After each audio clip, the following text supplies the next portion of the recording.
many of you, the relationship has gone south solely because of familiarity. You've become too familiar with each other. Basically, the fad has worn off. You couldn't be bothered. Every now and then you get a bit of a shock, so you bring up your performance a little bit, but other than that, you're really just in the relationship out of sufferance. And this happens a lot now. People just stay in the thing because it's convenient. And the same familiarity which is ruining it is what holds the person in. Better the devil you know, so to say. So how do you change that? How do you fix that? Well, the first thing you need to do is to regroup. You need to ask yourself, am I here to prove my devotion, loyalty, and love and integrity? Is that why I'm in it? Am I trying to prove something to myself? Am I trying to prove something to this other person? Like, who am I? Why am I here? That's the first thing you've got to ask yourself. What am I gaining from this? Okay. If you're in a relationship just out of sufferance, and I've seen this so many times, and I've had this happen to me as well. You don't have to prove anything to anybody. If you know the right principles in life and you're trying to live by them, trying to be the best person that you can be with the circumstances that you've been given, you're not an addict. And if you are an addict, well, that's a whole different subject, isn't it? You need to deal with that, because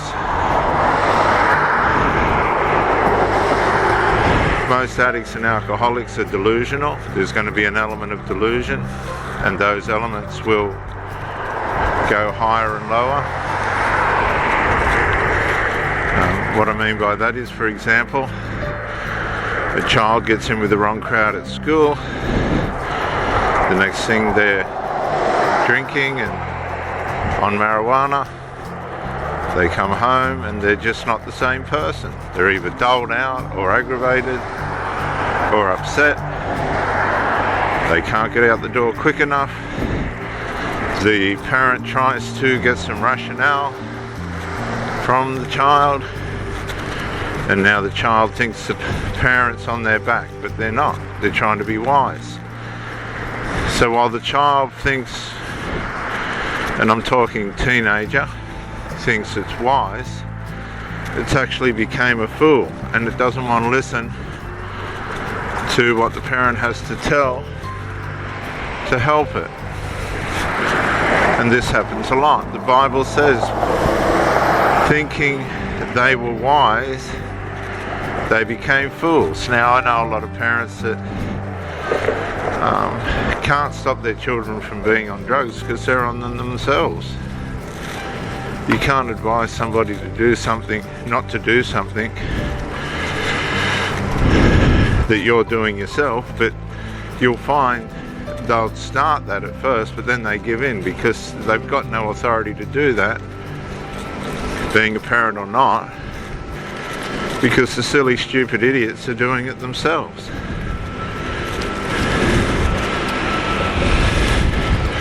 It's like if your dad's a surfer and he says don't surf because of the sharks, yet he paddles out, and that kid wants to be a surfer, how can the father stop the kid from being a surfer?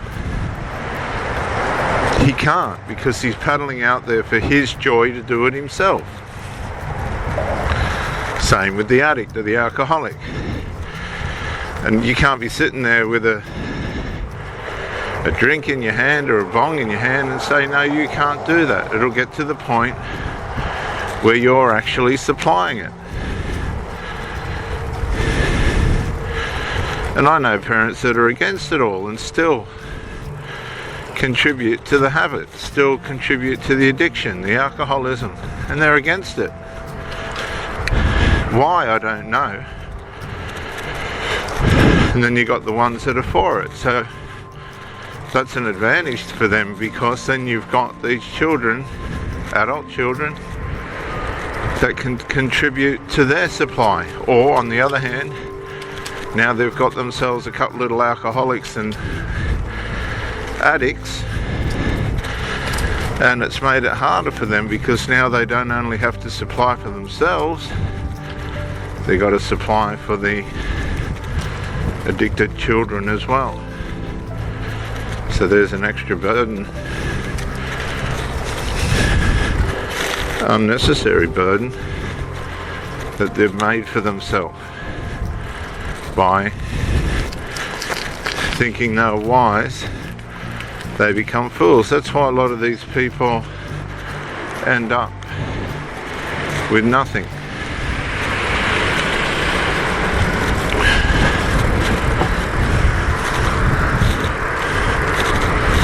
Because what they thought was wisdom and what they thought they were applying to a problem wasn't wisdom at all. It was just foolishness. So not only is the parent a fool, they've created spawn and offspring that's developed into fools as well. Now these people won't think that they're foolish, they'll think that they're wise. And when they get caught out, when the world tries to show them that what they're doing isn't helping them, or anybody else for that matter, they'll either become defensive, they'll remain defensive until they wear down, and then they'll become the victim. And that will, to them, justify the behaviour. But it really doesn't justify anything. It just goes to show how broken winged they are. They've got a clipped wing. And the sad part about it is, yep, you guessed it, they've clipped the wing themselves. They've done it completely to themselves. And that's why the Bible says, thinking they were wise, they became fools. Now, there's great reward these days in this culture. If you're a victim, you get rewarded for it financially, emotionally. All these rescuers of the week who get rewarded for being that as well, one way or another, come out of the woodwork and contribute to all these problems, thinking that they're helping, but they're not at all. And them thinking they're wise, they're all fools, they're all stupid, the Bible says. Stupid. So let me ask you, like I asked myself, what in my life is making me look like a fool? Is it drugs, alcohol, both, other chemicals, my pride, arrogance, ignorance? Yesterday we took the little dog for a walk. You've seen him on video, Hank, the daughter's dog, if you watch my videos. And an Alsatian, at least 7 times bigger than this little dog, comes pouncing up. I know this owner, South African man, ignorant. It's had 2 goes at this little dog before. It's had its 3rd go yesterday. The next time he'll be confronted because he's willfully ignorant. He knows that his dog has the potential to attack little dogs, or at least harass little dogs.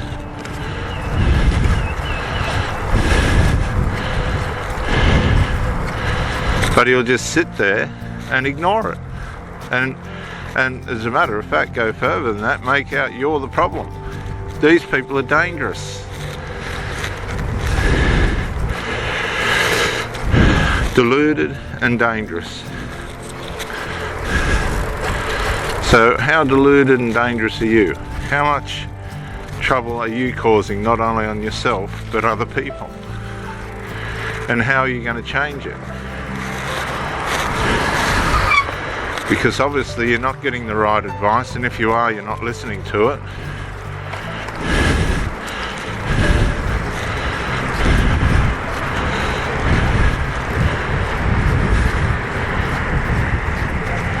So let me just say, you need to wake up to yourself. You really need to assess what's going on in your life and have a baseline set of standards that you're prepared to work with.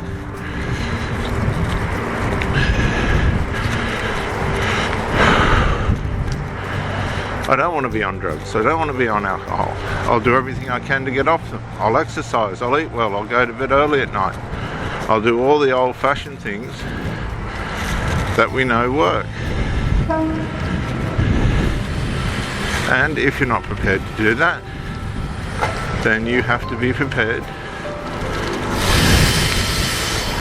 hey mate, to suffer the consequences of your actions. That's how it works. And you have to be satisfied with where your life's at. But if you really want to change it and turn it around, go through the pain of breaking the addictions and the habits and changing your culture, you can. But only you can choose. It's completely and utterly up to you.